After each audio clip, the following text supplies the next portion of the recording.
geese are returning to the Inishkees. Just over half a century ago, at the Atlantic fringe of Europe, children played around these houses. But people, just like birds, have a natural range for their species.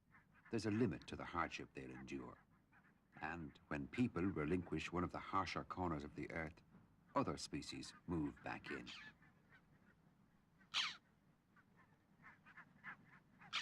Of all the birds on Inishkea, off Ireland's County Mayo, the barnacle geese are the island's natural inheritors.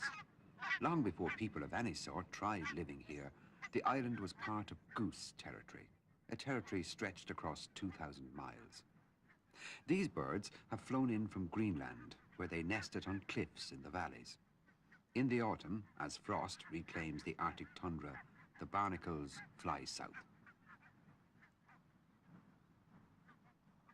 Each family of geese returns to the same favorite corner of the same familiar field. The gander is alert and watchful. It's scarcely 3 months since the juvenile geese were defenseless, fluffy goslings preyed upon by falcons and Arctic foxes.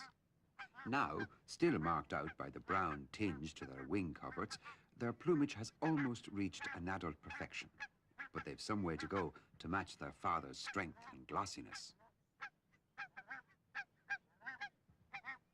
In these easy days of October, the island's green sward